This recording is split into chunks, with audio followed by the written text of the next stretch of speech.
Good morning, it's Pastor Aaron from Edgemont Church in Bristol, Tennessee. And this morning I thought I would talk to you a little bit about anxiety. We're going to read this morning from 1 Peter chapter 5. Peter was writing to people who were very anxious. They had been scattered throughout the world. There was persecution going on against Christians, and so many of them probably felt alone. Many of them probably felt very nervous. Maybe you feel that way this morning. Peter's words should bring comfort for you then too. From Peter chapter 5, let's read what God says. Clothe yourselves, all of you, with humility toward one another, for God opposes the proud, but gives grace to the humble. Humble yourselves, therefore, under the mighty hand of God, so that at the proper time he may exalt you, casting all your anxieties on him, because he cares for you. Be sober-minded, be watchful. Your adversary, the devil, prowls around like a roaring lion, seeking someone to devour.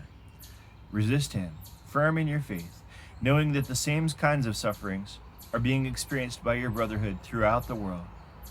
And after you have suffered a little while, the God of all grace, who has called you to his eternal glory in Christ, will himself restore, confirm, strengthen, and establish you. To him be the dominion forever and ever. So Peter gives us a couple different bits of advice. The first one that he gives is this, that we should humble ourselves before God.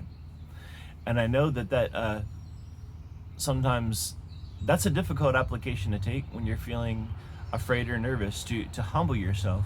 But what Peter's talking about here is going before God and just admitting to God, God, this is bigger than I can handle.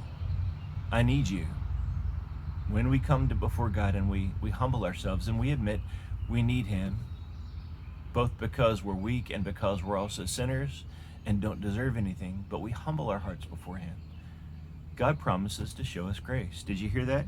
God opposes the proud, but he gives grace to the humble.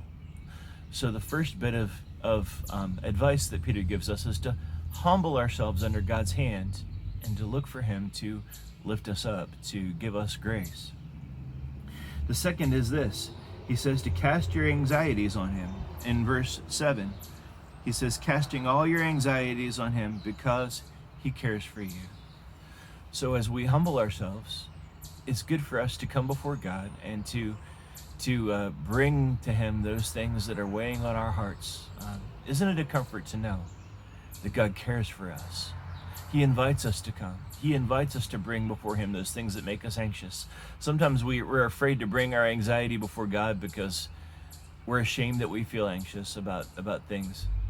But you know, God understands. And today's passage says God cares for us, and so we should bring our anxieties to him.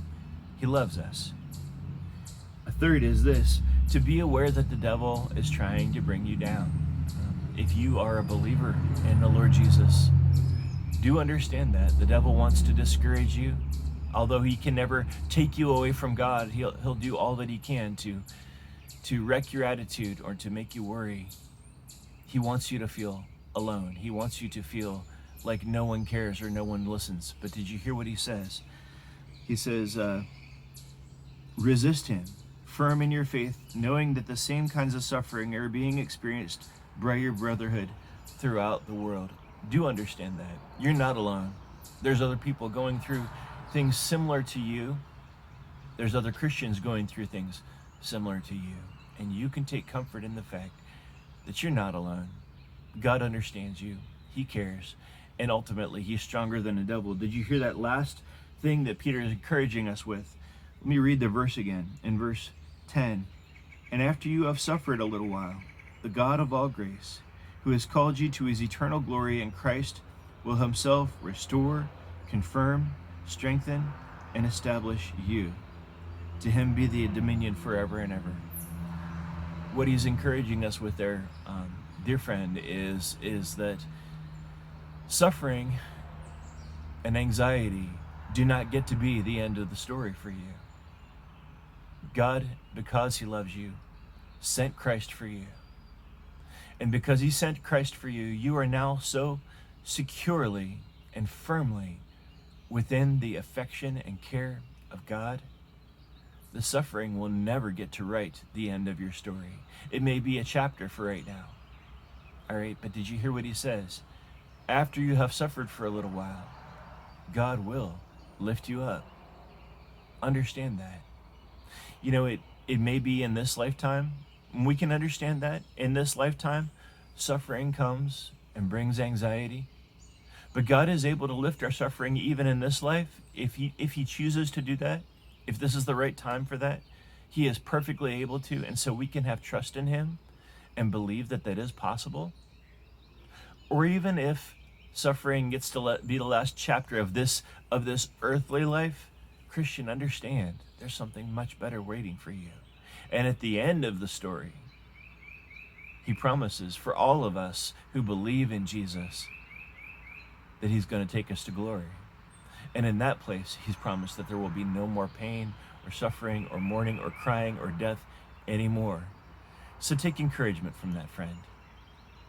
I hope that today the Lord blesses you and gives you peace.